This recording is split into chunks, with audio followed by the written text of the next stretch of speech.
Stop stop stop stop stop. അയ്യോ എന്തൊരു വലിയ വീട്. കുട്ടിമാമ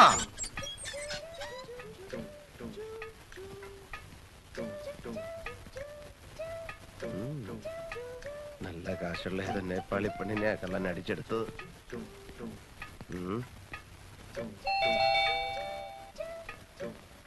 തുറക്കും കുട്ടിമാമ.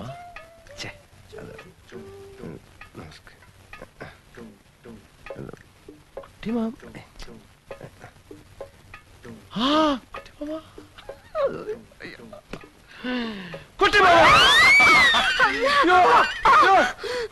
എന്താ എന്താ ഡോൾമ? कोई भौला आ रही है ഭ്രാന്തനോ?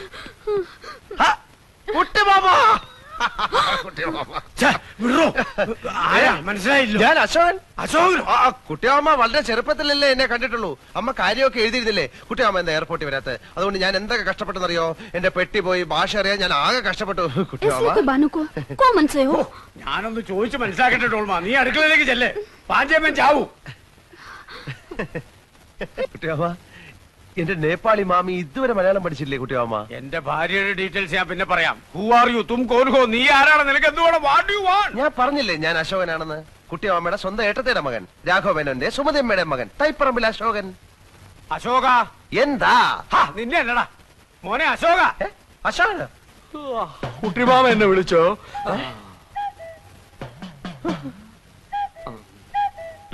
അപ്പുക്കുട്ട നീ ഇവിടെ നേപ്പാളില്ല? അപ്പുക്കുട്ടനെ ആരാ കുട്ടിമാമ ഇവൻ?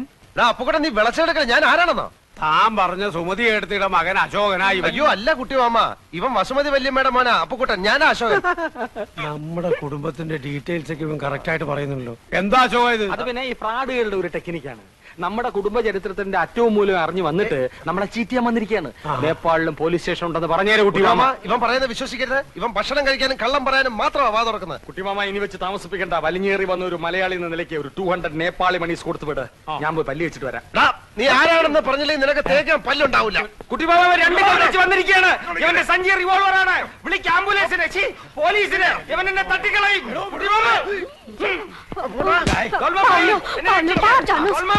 ഇവനെന്നെ കൊല്ലുവൻ തീവ്രവാദിയാണ്.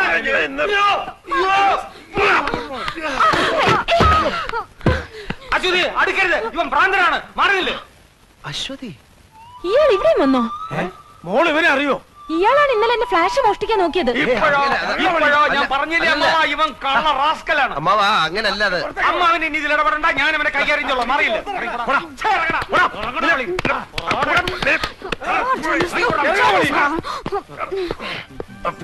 ആരിശുമുട്ടി അപ്പുക്കുട്ടനോട് കളിക്കരുത്. കളിച്ച കളി പഠിപ്പിക്കും. ഇറങ്ങി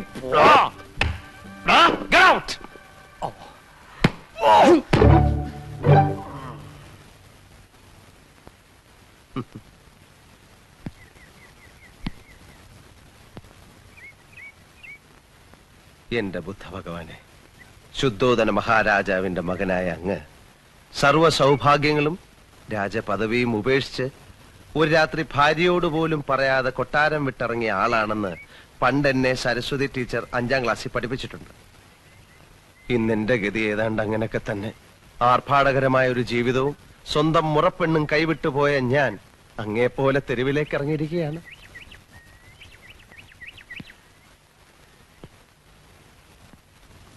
അങ്ങ് രാത്രിയിലാണ് കൊട്ടാരം വിട്ടതെങ്കിൽ ഞാൻ പകലാണെന്ന വ്യത്യാസമേ ഉള്ളൂ.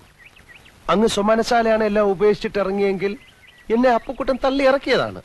ഞാൻ പറയുന്നത് ഭഗവാന് മനസ്സിലാവുന്നുണ്ടല്ലോ. അല്ലറ ചില്ലറ വ്യത്യാസങ്ങളുണ്ടെങ്കിലും നമ്മൾ രണ്ടുപേരും അടിസ്ഥാനപരമായിട്ട് ജനമധ്യത്തിലേക്ക് ഇറങ്ങിയവരാണ്. ആ നിലയ്ക്ക് എന്നോട് ഭഗവാൻ കരുണ കാണിക്കണം. ആ അപ്പുക്കുട്ടനെ അവിടെ നിന്ന് എങ്ങനെയെങ്കിലും പുറത്ത് ചാടിച്ചിട്ട് എനിക്ക് അകത്ത് കയറാനുള്ള ഒരു അവസരം ഉണ്ടാക്കി തരണം. അല്ലെങ്കിൽ എവിടെയെങ്കിലും പോയിരുന്ന് ഞാൻ തപസ് ചെയ്ത് എന്തെങ്കിലുമൊക്കെ ഞാനും ആയിത്തീരും. നമ്മൾ തമ്മിൽ എന്തിനാ വെറുതെ ഒരു കോമ്പറ്റീഷൻ?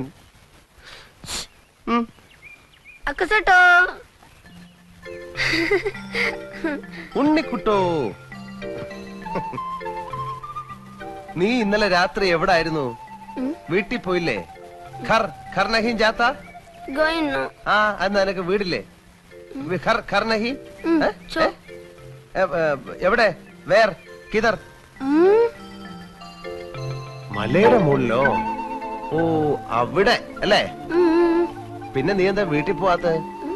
നിന്റെ പേരിൽ വേറെ ആരെങ്കിലും അവിടെ കയറി കൂടിയോ? എനിക്ക് വീട്ടിൽ പോകാനൊത്തില്ല.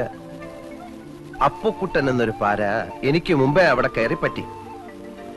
ഇനി ആ കുരി കഴിയുന്നത് വരെ ഉണ്ണിക്കൂട്ടന്റെ കൂടെ ഓപ്പൺ എയറിൽ കഴിയാം. എന്താ മനസ്സിലായില്ലേ? പിള്ളേർ അത്രയും മനസ്സിലാക്കിയാ മതി. വാ, നമുക്ക് തെരുവിലോട്ടിറങ്ങാം.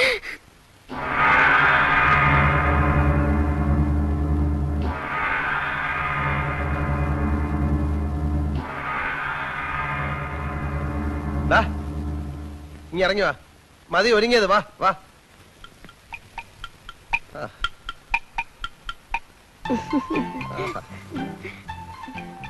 ഇപ്പോഴാ നീ ശരിക്കും ഉണ്ണിക്കുട്ടനായത്. കടത്തിണ്ണെ കിടന്നാലും നല്ല വെൽ ഡ്രസ്ഡ് ആയിട്ട് കിടക്കണം. ചത്ത് കിടന്നാലും ചമഞ്ഞു കിടക്കണമെന്ന് മലയാളത്തിലൊരു ചൊല്ലുണ്ട്. നിനക്ക് ഈ തൊപ്പി ചേരുന്നില്ല.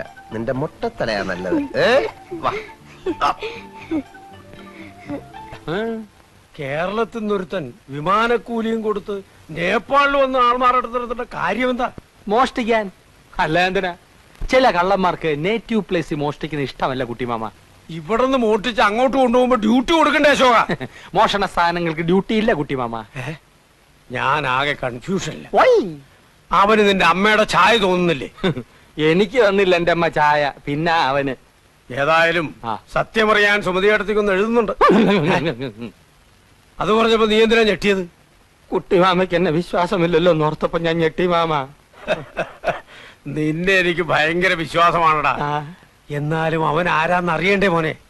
എന്തിനറിയണം? അതൊക്കെ അറിഞ്ഞാൽ പ്രശ്നമാ. ലോകത്തുള്ള എല്ലാ കള്ളന്മാരുടെയും ജീവചരിത്രം അറിഞ്ഞാലേ അമ്മ വീണ്ടും പഴയ പോലെ പട്ടാളത്തോട്ട് പോകേണ്ടി വരും. അതുകൊണ്ട് അതിനെ കുറിച്ച് ഒന്നും അറിയണ്ട. ഇല്ല. Promise? Promise. God promise. Yes. അശ്വതിയെ കാണുന്നില്ലല്ലോ കുട്ടിമാമ. അശ്വതി എന്തേ? Aswathy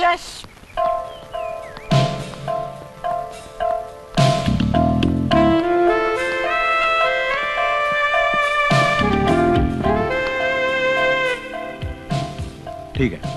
May I come in, sir? Yes. ഇരിക്കൂ. Thank you, sir.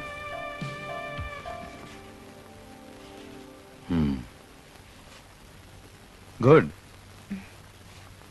ഇത് കണ്ടിട്ട് മറ്റേതെങ്കിലും അനുഷ്ഠാന കലയുമായി സാമ്യം തോന്നിയോ? ഞാനങ്ങനെ ആലോചിച്ചില്ല. നമ്മുടെ നാട്ടിലെ കോലംതുള്ളലുമായി വിദൂരമായ സാമ്യം ഇതിനുണ്ട്. ദേവപ്രീതിക്ക് വേണ്ടി നടത്തുന്ന അനുഷ്ഠാനം തന്നെയാണോ ഇതും? മിക്ക നാടോടി കലകളും മതപരമായ അനുഷ്ഠാനവുമായി ബന്ധപ്പെട്ടവയാണ്. പക്ഷെ ഇത് അതിന്റെ ഒരു കമേഴ്ഷ്യൽ വേർഷനാണ്. ഇത് ഇതിന്റെ തനിമയോടുകൂടി ഇപ്പൊ എവിടെയെങ്കിലും കാണാൻ പറ്റുമോ? ഈ നാടിന്റെ ആത്മാവിലേക്ക് ഇറങ്ങിച്ചെന്നാൽ ഒറിജിനൽ ആർട്ട് ഫോംസ് മാത്രമല്ല, അസാധാരണമായ ഒത്തിരി ആചാരാനുഷ്ഠാനങ്ങൾ നമുക്ക് ദർശിക്കാൻ കഴിയും. കേൾക്കുമ്പോൾ അത്ഭുതം തോന്നും. ജീവിച്ചിരിക്കുന്ന ദൈവങ്ങൾ വരെ അവിടെ ഉണ്ട്. ഞാൻ കേട്ടിട്ടുണ്ട്, ദിവ്യ കന്യകയെ പോലെ അല്ലേ? യെസ്. പുനർജന്മവുമായി ബന്ധപ്പെട്ട മറ്റൊരാചാരം. ഉദാഹരണത്തിന് ടിബറ്റൻ ബുദ്ധമതക്കാരുടെ ആചാര്യനായ ലാമ മരിച്ചു കഴിഞ്ഞാൽ അദ്ദേഹത്തിന്റെ പുനർജാത ശിശുവിനെ തെരഞ്ഞെടുത്ത് റിംപോച്ചയായി വാഴിക്കുന്ന ചടങ്ങ് ഇന്നും അതിന്റെ തനിമയോടെ തുടരുന്നു. റിംപോച്ചെ? പുനർജാത ലാമയെ അവരങ്ങനെയാണ് സംബോധന ചെയ്യുന്നത്. നന്മയുടെയും കരുണയുടെയും പ്രതീകമാണ് റിംപോച്ചെ. അവരുടെ പ്രാർത്ഥനയ്ക്കും ചികിത്സയ്ക്കും ആ കൊച്ചു സന്യാസിയുടെ സാന്നിധ്യം ആവശ്യമാണെന്ന് അവർ വിശ്വസിക്കുന്നു. സാറിനാല് വിശ്വാസമുണ്ടോ?